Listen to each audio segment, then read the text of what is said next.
सुखं कुरु पट स्वाहा सुखं कुरु पट स्वाहा। ओम श्री रोकड़नाथ हनुमान जी महाराज की जय। ओम श्री कष्टभंजन देव की जय।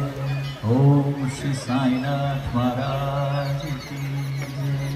ओम श्री परमात्मने नमः। जैसे बड़ौदा में कैसे सुंदरकांड किया जाए वो समझाने की जरूरत नहीं है, मगर जो प्रथम बार सुंदरकांड करने बैठे उनके लिए कि चौपाई का प्रथम चरण यहाँ व्यासपीठ पर से गाया जाए और दूसरा चरण मेरे बच्चों के साथ आपको टूंकमा कहूँ तो पहली લીટી मारे बीजी લીટી તમારી બે લીટી ગાવા જશે તો વચ્ચેનો અક્ષર છૂટી જશે અને કોઈ જરૂર નથી બે લીટી ગાવાની। આપણી અડધી અડધી આહુતિ મળીને એક પૂર્ણ આહુતિ છે હનુમાનજીના હૃદય કમળમાં જશે। બે લીટી ગાશો તમને એવું લાગશે કે પાઠ બહુ ફાસ્ટ જાય છે અને તમે જોડે ઘરેથી કોઈ નાસ્તો બાસ્તો લઈને આવ્યા હોય તો સામે બેસીને નાસ્તો કરતાં કરતાં પાઠ કરજો એ મહાપ્રસાદ થઈ જશે। तो आइए प्रथम चरण में प्रवेश।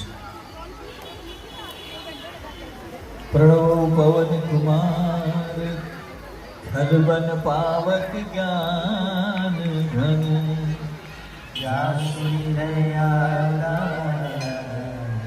बसई राम सरचार